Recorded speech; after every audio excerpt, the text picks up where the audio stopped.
அனைவருக்கும் வணக்கம். ஏற்கனவே தமிழ்நாட்டில் ஒரு ஸ்பெயின் கொடி வந்து உசுரை வாங்கிட்டு இருக்கு. அந்த ஸ்பெயின் கொடி கட்சி படுத்தக்கூடிய பாட்டையே தாங்க முடியல. இதுக்கிடையில் போலாண்டு நாட்டு கொடி மாதிரி ஒரு கொடி தமிழ்நாட்டுக்குள்ளே பறந்துக்கிட்டு இருக்கு. அதுவும் கட்சி கொடியாக மாறப்போகுது போல தான் இருக்குது. ஐயோ ஐயோ, ஸ்பெயின் போலாண்டுன்னு வரிசையாக வராங்க. யாருன்னு பார்த்தீங்கன்னா நடிகர் தனுஷ் அவர்கள் அரசியலுக்குள்ளே என்ட்ரி கொடுக்க போகிறாருன்ற மாதிரிப்பட்ட செயல்பாடுகளை எல்லாம் பண்ணிக்கிட்டு இருக்காரு. இப்போது சமீபத்தில் அவருடைய ரசிகர்களை எல்லாம் சந்திச்சிருக்காரு எங்கேயோ. அப்போது வந்து அவர் அரசியலுக்குள்ளே வரப்போகிற மாதிரிப்பட்ட பேச்சுகளும் அவருடைய செயல்பாடுகளும் அந்த மாதிரி இருந்தது. லைட்டாக டவுட் வர மாதிரி வரப்போகிறாரு போல தான் இருக்குது. அவ்வளோதான். இனிமேல் சினிமாக்காரங்க தான் வரிசையாக வருவாங்க. ஏன்னா ஒருத்தரை பார்த்து ஒருத்தர் வராமல் இருப்பாங்களா என்ன?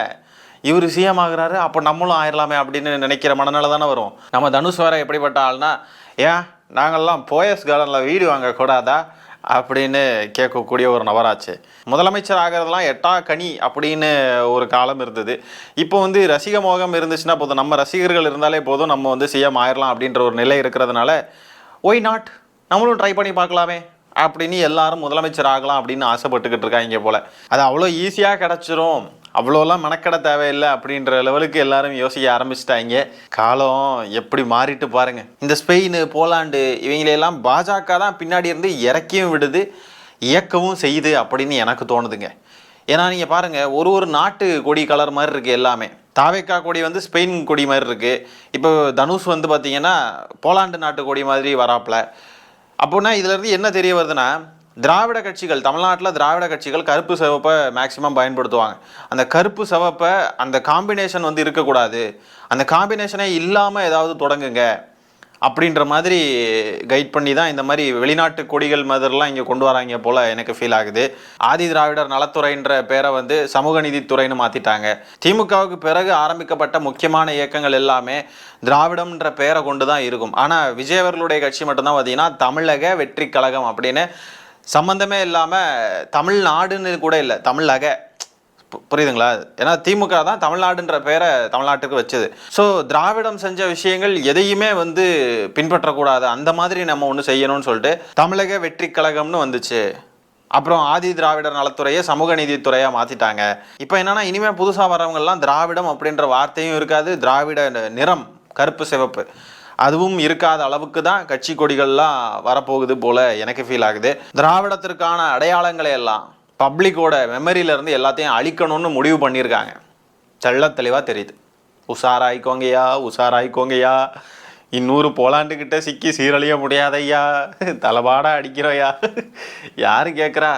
சீரழிஞ்சு தான் போகணும்னு இருக்குன்னா போங்க, சீரழிஞ்சு போங்க. சரி, தனுஷ் அவர்கள் அரசியலுக்குள்ளே வர போகிறார் அப்படின்ற மாதிரி எதை வச்சு சொல்கிற அப்படின்னு கேட்டிங்கன்னா, இப்போ அந்த கூட்டம் நான் சொன்னேன் இல்லை, ரசிகர்களை சந்திச்சார்ல, அதில் ஒரு பேசக்கூடிய விஷயங்களை லைட்டாக பாருங்கள். ஒரு நிமிஷம் காணொளி. இவ்வளோ பேர் ஒன்று கூடி இருக்கீங்க, இவ்வளோ பேரால ஒரு இடத்துல கூட முடியுது. அந்த ஒற்றுமைக்கு, அந்த யூனிட்டிக்கு ஒரு பவர் இருக்கு. அந்த பவரை நீங்க பாசிட்டிவான வழியில கொண்டு போகணும். என்ன பாசிட்டிவான வழி அப்படின்னா, இந்த ஒற்றுமை இருக்குல்ல, இந்த ஒற்றுமையை நம்ம வந்து அதை அடுத்த லெவலுக்கு கொண்டு போகணும். அதுதான் அதோடைய அர்த்தம். இவ்வளோ நாள் இதெல்லாம் தோணலை. இந்த ஒற்றுமை வந்து அது வந்து பாசிட்டிவான வழியில் போகணும் அப்படின்னு இவ்வளோ நாள் தோணலை. இப்போ திடீர்னு ஏன் தோணுது? இவ்வளோ நாளே எதுவும் பண்ணலை, திடீர்னு பாசிட்டிவான வழியில் போகணும் அப்படி இப்படின்றாரு. அப்போ அதுக்கு பேர் என்னென்னா, எல்லாரும் நம்ம அரசியலுக்குள்ளே குதிக்க போகிறோம் நண்பா நண்பீஸ். இது வந்து அடுத்த வருஷன். இது இவர் என்ன சொல்ல போகிறாரோ தெரில, நண்பா நண்பீஸுக்கு பதிலாக. ஐயோ ஐயோ, கலிகாலம். அந்த பவருக்கு நீங்க ஒரு பர்பஸ் கொடுக்கணும். சும்மா சந்திச்சோம், போட்டோ எடுத்தோம், ஆடியோ லான்ச்ல பார்த்தோம், இந்த மாதிரி பிறந்த நாள் அன்னைக்கு பார்த்தோன்னு அப்படியே விட்டுறாம நீங்க எல்லாரும் சேர்ந்து இன்னும் நிறைய நலத்திட்டங்களை செய்யணும். உங்க ஏரியால, உங்க தெருல, உங்க பக்கத்து வீட்டுல, எதிர் வீட்டுல யாருக்கு என்ன தேவைங்கிறத புரிஞ்சு நீங்க எல்லாரும் சேர்ந்து கை கோர்த்தீங்கன்னா உங்களால முடியும். அவங்களுக்கு உங்களால முடிஞ்ச நல்லதை நீங்க கண்டிப்பா பண்ணணும். நான் உங்களை நினைச்சு இன்னும் ரொம்ப பெருமைப்படணும். நீங்க செய்வீங்க, நான் நம்புறேன். திடீர்னு நலத்திட்டங்கள் பண்றதுக்கான எண்ணங்கள், திடீர்னு அந்த ஒற்றுமை, அதை வந்து அடுத்த லெவலுக்கு கொண்டு போகணும் அப்படின்ற பேச்சு, இதெல்லாம் வச்சு பார்க்குறப்பவே தெரியலையா? அது போக கொடி வேற அறிமுகப்படுத்திட்டாங்க, சிவப்பும் வெள்ளையும், போலாண்டு நாட்டு கொடி மாதிரி.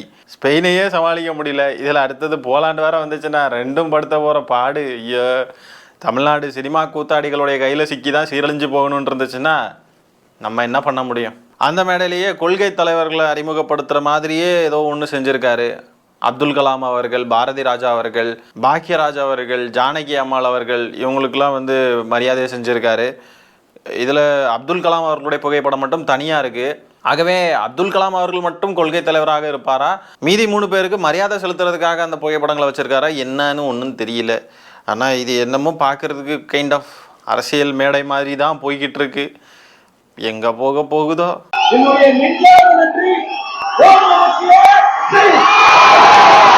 அந்த தோரணை வந்துருச்சு பார்த்தீங்களா?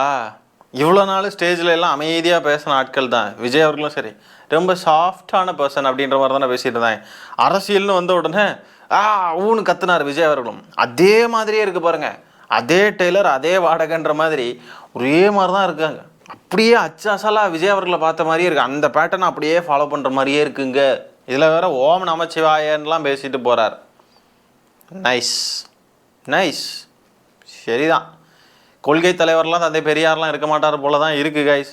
அவராவது பேருக்காவது வச்சுருந்தார் தந்தை பெரியார் அவர்களை. இவரெலாம் என்ன கணக்கில் போக போகிறாரோ தெரியல. அங்கே கூடியிருக்க கூட்டத்தை பார்த்தாலே தலையெல்லாம் சுற்றுது. என்ன கணக்கில் தான் போகிறாங்க வராங்கன்னே தெரில. எல்லாத்துக்கும் விசில் அடிக்கிறானுங்க. அப்போ நடிகர்கள் பின்னாடி இருக்கக்கூடிய கூட்டம் தான் தமிழ்நாட்டுடைய வாக்காளர்களா? நடிகர்களுக்கு பின்னாடி இல்லாத ஆளே இல்லையா அப்படின்னு கேட்க தோணுது. ஏன்னா இப்போ விஜய் அவர்களுக்கு 108 தொகுதிகள் கொடுத்துட்டாங்க. அப்போ அவ்வளோ மக்கள் விஜய்க்கு ரசிகர்களாகவோ இல்லை விஜய் மேலே ஒரு நம்பிக்கையோ இல்லை ஏதோ ஒன்று அரசியல் புரிதல் இல்லாமல் இருக்காங்க அப்படின்ற மாதிரி தான் அது நம்ம புரிஞ்சுக்க முடியுது. இப்போ தனுஷ் அவர்கள் கூடி இருக்கிற இடத்துலையும் அவ்வளோ பேர் இருக்காங்க. எல்லாம் கத்துறாங்க, ஆரவாரம் பண்ணுறாங்க. ரசிகர்கள் கூட்டம் ஓட்டா மாறாது அப்படின்னு சொல்லிட்டு நம்ம நினச்சிக்கிட்டு இருக்கோம். ஆனால் அங்கே பார்த்தா ரசிகர்கள் கூட்டம் தான் ஓட்டாக மாறி இருக்கு. இது வந்து அந்த நடிகரை பார்க்க போகிற கூட்டம் தான். இது வாக்களிக்காதுன்னு நம்ம தான் தப்பாக கணக்கு போட்டுருந்துருக்கோம். இப்போ இங்கே கூடக்கூடிய கூட்டத்தை எல்லாம் பார்த்தாக்க ஆயிரக்கணக்கில் இந்த கூட்டத்திலே கூடியிருக்காங்க. அப்போ இது எல்லாமே வாக்காக தானே மாறும். அவர் அரசியலுக்கு வந்தார்னா அவர் என்ன பேசுகிறாரு, யார் கொள்கை தலைவர்கள், என்ன கொள்கை, என்ன ஏது ஒன்றும் தெரியல. எந்தவித மக்கள் பிரச்சனையிலையும் தலையிடாமல் தன்னுடைய ரசிகர் கூட்டத்தை வச்சு மட்டுமே நம்ம எப்படியாவது ஆட்சியை பிடிச்சிடலாம் அப்படின்னு இந்த நடிகர்கள்லாம் கனவு கண்டுக்கிட்டு இருக்காங்க. இப்போ கூட நீட்டுக்கு எதிரான போராட்டம் நடந்துகிட்டு இருக்கு. இப்போ தனுஷ் அவர்கள் அரசியலுக்கு வராரு அப்படின்ற முடிவோடு இருக்கார் அப்படின்னா இதில் வந்து நின்றுக்கணும்ல, கருத்து தெரிவிச்சிருக்கணும்ல. இப்போ இவர் வந்து இந்த மாதிரி பேசுகிறாரு, கொஞ்சம் அரசியலுக்குள்ளே வரப்போகிறாருன்ற சந்தேகம் நமக்கு வருது. இந்த சமகாலத்தில் தான் நீட்டுக்கு எதிரான ஆர்ப்பாட்டங்கள் போராட்டங்கள் நடந்துக்கிட்டு இருக்கு. இந்த நேரத்தில் இவர் வாயை திறக்கலை. இதை நம்ம நல்லா நோட் பண்ணி வச்சுக்கணும். நாளைக்கு முன்னா பின்ன அரசியலுக்குள்ளே குதிக்கிறேன்னு அஃபிஷியலாக அறிவிச்சிட்டார் அப்படின்னு சொன்னாக்க இந்த கேள்விகளை எல்லாம் எழுப்ப வேண்டியது இருக்குது. ஏன்னா இவங்க வந்து நீங்கள் பாருங்களேன், மக்கள் பிரச்சனைகளுக்கு வாயவே திறக்க மாட்டேங்கிறாங்க. ஆக்சுவலாக என்னெல்லாம் பிரச்சனையோ அதுக்கெல்லாம் குரல் கொடுக்கல, அதுக்கான ஸ்டாண்ட் எடுக்கல, அதுக்கான அரசியலை செய்யலை. ஆனால் ரசிகர்களே நீங்கள் நலத்திட்டங்கள் செய்யுங்க, நம்ம எல்லாரும் கூடிக்கிட்டு சும்மா கலைஞ்சு போயிடக்கூடாது, நம்ம எல்லாரும் சேர்ந்து ஏதாவது யூஸ்ஃபுல்லாக வேறு ஏதாவது செய்யணும் அப்படின்ற மாதிரி பேசிக்கிறாங்க. ஸோ இது என்ன கணக்கில் இருக்காங்க? அரசியலில் மக்களுக்கான சேவைகளையோ இல்லை மக்களுக்கான அரசியலையோ எதையுமே செய்யாமல் நமக்கு ஓட்டு வந்தால் மட்டும் போதும் நம்ம சிஎம் ஆயிடலாம் அப்படின்ற மனநிலையில் இருக்காங்க அப்படின்றது தான் நம்மளால் இதில் இருந்து புரிஞ்சுக்க முடியுது. தமிழ்நாட்டில் சினிமா மோகமும் சினிமா பைத்தியங்களும் இருக்கிற வரைக்கும் இன்னும் இது மாதிரி நிறைய எதிர்பார்க்கலாம். இதோட நிற்காது, அடுத்தடுத்தது வரும். மூளையும் அறிவுத்திறனும் மழுங்கி போயிருக்கக்கூடிய இளைஞர்கள் கூட்டம் இருக்கும் வரை இந்த மாதிரிப்பட்ட நடிகர்களுக்கும் கூத்தாடிகளுக்கும் கொண்டாட்டம் தான். அவங்களுக்கு ரொம்ப ஜாலியாக இருக்கும். போய் நிற்பான், அவர் சிஎம்ஏ ஆகிட்டாரு, ஏன் நம்ம போக முடியாதா, ஏன் நம்மளாம் வந்து முதலமைச்சராக முடியாதா அப்படின்னு வாயை கோணிக்கிட்டு அப்படியே ஒரு சிந்தனை வந்திருக்கும் இல்லையா? அந்த சிந்தனை தான் இப்படிலாம் வழி நடத்துது இவங்கள. இப்போ அடுத்ததாக இவர் நடிக்கக்கூடிய படத்துடைய பெயர் பார்த்தீங்கன்னா ஓம். இப்போ இதுக்கு பின்னாடி பாஜக இருக்குன்னு நமக்கு சந்தேகிக்கிறதுக்கு எதுக்கு தோணுது அப்படின்னு பார்த்தீங்கன்னா, ராயன் படத்திற்கு நேஷ்னல் அவார்டு கிடச்சிது. இப்போது ஒரு நேஷ்னல் அவார்டு அந்த ராயன் படத்துக்கு டிசர்விங்கே இல்லை அப்படின்ற கருத்துக்களை நம்ம பல இடத்துல பரவலாக பார்த்துருப்போம். ராயனை விட ரொம்ப அருமையான படங்கள், மெய்யழகன் போன்ற படங்கள் இதெல்லாம் வந்து டிசர்விங். மகாராஜா, மெய்யழகன் போன்ற படங்கள்லாம் டிசர்விங் அப்படின்னு சொல்லிட்டு எல்லாருக்குமே தெரிஞ்ச விஷயம். அதுக்கெல்லாம் நேஷ்னல் அவார்டு கிடைக்கல. ஆனால் ராயனுக்கு கிடச்சிருக்கு அப்படின்றப்போ எல்லாரும் அதுக்கு எதிர்ப்பு தெரிவித்தாங்க. இது சரியில்லை அப்படின்ற கருத்துக்களை எல்லாம் தெரிவித்தாங்க. அப்போ ராயனுக்கு கிடச்சிருக்கக்கூடிய இந்த தேசிய விருதும் ஓம்ன்ற படத்தலைப்பும் தற்செயலானது கிடையாது. இதுக்கு பின்னாடி கண்டிப்பாக யாரோ இருக்காங்க, அது பாஜக தான். இப்போ நல்லா பாருங்கள், விஜய் அவர்களை இறக்கி விட்டுருக்காங்க, இன்னொரு பக்கம் அண்ணாமலை இறக்கி விட்டுருக்காங்க, இன்னொரு பக்கம் பாருங்கள் நம்ம தனுஷ் அவர்களை இறக்க போகிறாங்க. நமக்கு தெளிவாக தெரியுது. இவங்க 3 பேரையும் வச்சு தான் அடுத்தது அரசியலை, தமிழ்நாட்டு அரசியலை நகர்த்த வேண்டும் அப்படின்னு ஏதோ ஒரு திட்டம் போய்கிட்டு இருக்கு. அதுதான் இங்கே நடந்துகிட்டு இருக்கு அப்படின்றது தெளிவாக தெரியுது. இவங்களுக்கு பின்னாடி போகக்கூடிய இந்த மூளை மழுங்கின இளைஞர்களையும் அரசங்கிகளையும் முழு சங்கிகளையும் எதிர்த்து போராடி அவங்களுக்கு எதிரான அரசியலை செஞ்சு ஜெயிக்கணும்னு அது ரொம்ப சவாலான விஷயம். திராவிட முன்னேற்ற கழகம் அதற்கேற்ற மாதிரி எதிர்ப்பு அரசியலை மிகவும் தெளிவாக கொஞ்சம் கூட வலுவிழக்காமல் ஸ்ட்ராங்காக நின்று எதிர்த்து போராடி செயல்பட்டால்தான் இவங்களெல்லாம் முறியடிக்க முடியும். மக்களுக்கு இங்கே நடக்கிற விஷயங்களை எவ்வளவோ எடுத்து சொன்னால் கூட யாருக்குமே புரிய மாட்டேங்குது. ஆனால் ஃப்யூச்சரில் எல்லாத்துலேயுமே கை வைப்பாங்க. தமிழ்நாடுன்ற பேரில் கூட கை வைக்கிறதுக்கும் வாய்ப்புகள் இருக்குது. அதுக்கப்புறம் தான் புரிய வரும், ஓ இவங்கெல்லாம் இப்படி பண்ணுறாங்களா. பாஜகன்ற வார்த்தையை சொல்லி விஜய் அவர்கள் சொல்லி எவ்வளோ நாள் ஆச்சுங்க. தாவேக்கான்ற கட்சி பாஜகன்ற பேரை உபயோகிக்கிறதுக்கே தயங்குறாங்க. ஏன் இந்த நீட் தேர்வுக்கு எதிரான போராட்டத்தில் எப்படியெல்லாம் பூந்து விளையாடினாங்கன்னு நம்ம பார்த்துருப்போம். போராட்டத்தை ஹைஜாக் பண்ணாங்க ஒரு பக்கம், இன்னொரு பக்கம் போராடுறதுக்கு அனுமதி கொடுக்கல, நிறைய பேரை கைது பண்ணினாங்க. விஜய் அவர்கள் வாயவே திறக்கல, எதுவுமே பண்ணலை. ஆனால் அவங்களுக்கு அது ஒரு ரொம்ப பாசிட்டிவான விஷயமாயிருச்சு. ஆதரவு கொடுத்தார் ராஜ்மோகன் அப்படின்னு சொல்லிட்டு அதை பாசிட்டிவாக கொண்டு போயிட்டாங்க தாவேக்காவிற்கு. கொஞ்சம் கூட நெகட்டிவ் இமேஜே உருவாகலை. ஆனால் திமுக ஆதரவு கொடுத்தும் கூட கனிமொழி அவர்கள் போனாங்க, நாங்கள் ஜென்சி டிஎம்கே பசங்க எல்லாரும் போயிருந்தோம், இன்னும் திமுகவினர் நிறைய பேர் ஆதரவு கொடுத்தும் கூட திமுக மேலே பழி தான் விழுது. திமுக தான் ஹைஜாக் பண்ணிடுச்சு, திமுக அவங்க நடத்துகிறாங்க அப்படின்னு சொல்லிட்டு இதை காட்ட விரும்புகிறாங்க அப்படின்ற மாதிரி கேவலமான பழிகள் தான் திமுக மேலே விழுந்திருக்கு. தாவேக்காவிற்கு வாக்களித்த மக்களுக்கு இப்போ வரைக்கும் எதுவும் புரிஞ்சிருக்காது. ஆனால் போக போக நாட்கள் செல்ல அவங்க செய்யக்கூடிய விஷயங்களெல்லாம் பார்த்தே அவங்களே புரிஞ்சுப்பாங்க. ஆனால் புரிஞ்சுக்கிட்டதுக்கு பிறகும் என்ன தோணுது அப்படின்னா, அடுத்த நடிகர் ஒரு மாற்றமாக தெரிஞ்சிருவாரோ, இதனால களமிறக்கி விட்டுருக்காங்களோ பாஜக அடுத்த நடிகரை அப்படின்னு எனக்கு தோணுது. ஏன்னா வாக்களித்தவங்க, விஜய் அவர்களுக்கு வாக்களித்தவங்க, இவரை நம்ம தப்பாக தேர்ந்தெடுத்துட்டோம், இவர் நம்ம மாற்றோன்னு நம்பி வாக்களித்தோம், ஆனால் அவர் மாற்றம் கிடையாது, தாவேக்கா ஆட்சி ஒரு துர்நாற்றம் பிடிச்ச ஆட்சி அப்படின்றத புரிஞ்சுக்கிட்டு திமுகவுக்கோ இல்லை வேற கட்சிகளுக்கோ வாக்களிப்பாங்க அப்படின்னு எனக்கு தோணலை. நேராக புது மாற்றம் இன்னும் 2 பேர் இருக்காங்க, 2 பேரில் யாரையாவது சூஸ் பண்ணுவோம், அண்ணாமலை இல்லைனா தனுஷ் அப்படின்ற மாதிரி போயிடுவாங்களோ அப்படின்னு தான் எனக்கு தோணுது.